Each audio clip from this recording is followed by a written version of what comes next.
Hoy solté a mi perro pa' que vaya a pasear.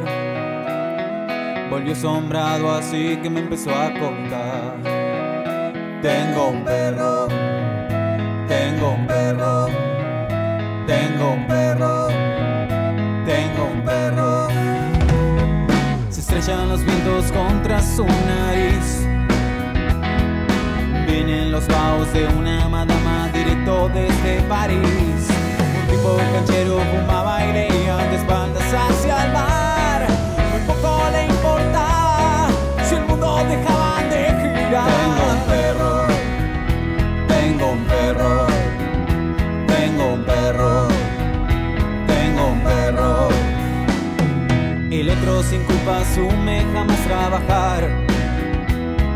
Paquete de elástico, la maestra lo mantendrá.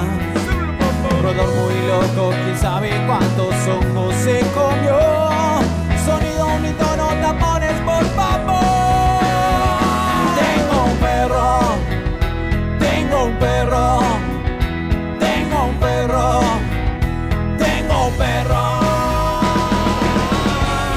A mi perro no le gusta el reggaetón, porque no se puede menear. Tengo un perro.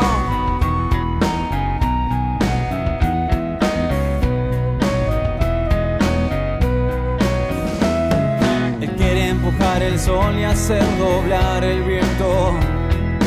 Carga una hermosa locura y la lleva en una bici sin asiento. Él solo guarda, solo ratea y no la va a llevar al cajón. Solo peleas y riñas de los herederos. Tengo un perro, tengo un perro, tengo un perro, tengo un perro.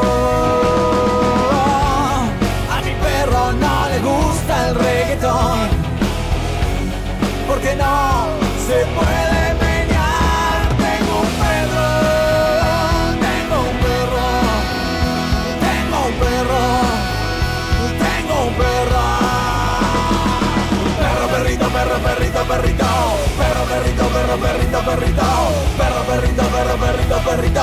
Perro, perrito, perro, perrito, perrito. Terminando yo su viaje, mi bichicho me contó la razón por la que ahora no le gusta el reggaetón. En la esquina de mi casa, al bajarse del cordón, el Re 1504 blanco lo descaeró.